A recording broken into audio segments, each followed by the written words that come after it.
Sa likod ng bawat gawain sa commune, may mga pusong handang mag-alay ng oras at lakas. Ngayon, ating kilalanin ang isa sa ating mga volunteer.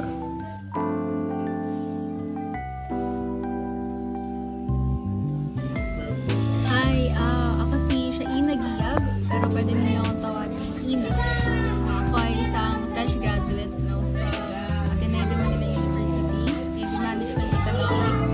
Isa akong retired na student leader. Sa katunayan, parang pang-5 or pang-6 na beses ko nang bumalik dito kasama ng organization ko, ang Ateneo Student Catholic Action. At ngayon, isa akong public servant. Nagsiserve ako bilang SK Kagawad sa barangay.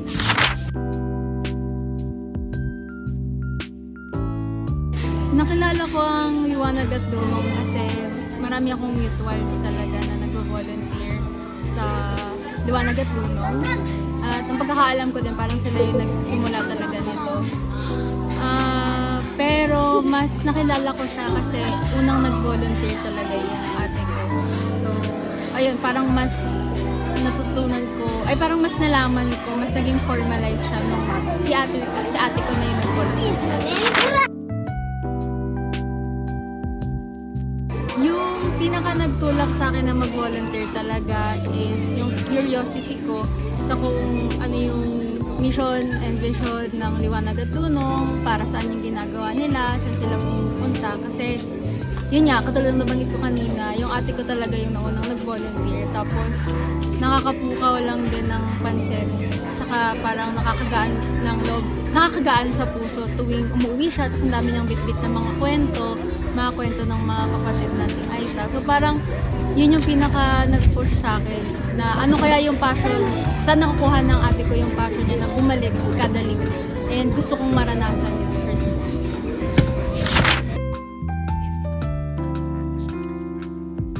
Siguro yung pinaka prominent na pagbabagong napansin ko sa sarili ko ay yung mas marami ako natutunan tungkol sa buhay ng mga katutubo. Siyempre, parang noon, yung alam ko lang pagdating sa kwento ng mga katutubo, yung talagang nababasa lang natin sa libro. Pero iba pala talaga kapag nararanasan mo sila, nakakadaupang palad mo sila. Tapos sila mismo yung nagkikwento sa'yo kung kumbaga pinagkakatiwala nila sa'yo yung mga kwento nila, yung kultura nila. At masasabi ko na yung pagbabago sa sarili ko, siguro mas naging aware ako sa kung ano yung mga danas nila, yung mga karanasan nila. Tapos, ayun din, parang masaya lang din na kapag may mga nagtatanong tungkol sa kanila, kahit papano, mayroon akong nasasagot na kaalaman tungkol sa kanila. Pero yun nga, parang yun din yung patuloy na nagpupush sa akin na mas kilalanin pa talaga sila para mas mapalalim pa yung relasyon ko kasama sila.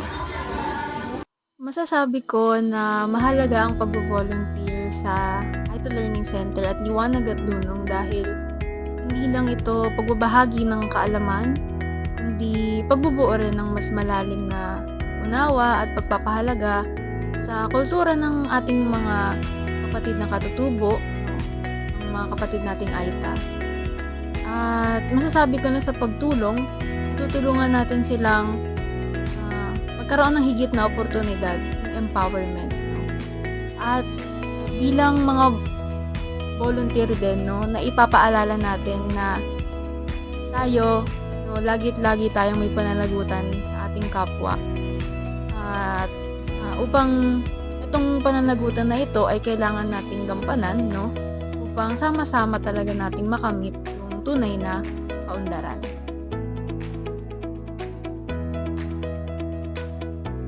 Hello! Ako po ulit si Ina, volunteer ng Liwanag at Dunong. Tara na sa COMU!